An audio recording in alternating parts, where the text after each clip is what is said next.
প্রবাসে অবস্থানরত বাংলাদেশিরা দীর্ঘদিন ধরেই জাতীয় নির্বাচনে ভোটাধিকার প্রয়োগের সুযোগ থেকে বঞ্চিত। এ অবস্থায় অন্তর্বর্তীকালীন সরকার ও নির্বাচন কমিশনের উদ্যোগে পোস্টাল ভোট গ্রহণের ঘোষণায় উচ্ছ্বসিত প্রবাসীরা। তবে এ ব্যবস্থার স্বচ্ছতা ও নিরাপত্তা নিয়ে প্রবাসীদের আছে মিশ্র প্রতিক্রিয়া।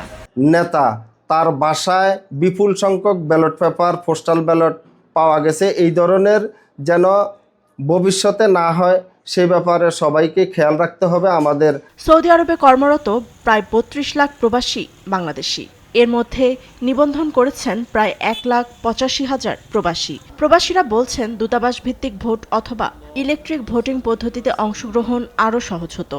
স্বাধীনতার পরে বাংলাদেশে এই প্রথম স্বাধীন বাংলার পোস্টাল ভোটের প্রবাসীদের জন্য যে ব্যবস্থা করেছে তার জন্য আমরা খুবই আনন্দিত।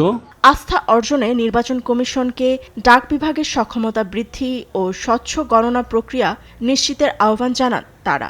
পোস্টাল ভোটের গোপনীয়তা রক্ষা নিয়ে সচেতনতা বৃদ্ধির বিষয়েও জানান প্রবাসীরা। নিউজ ডেস্ক, দেশ টিভি।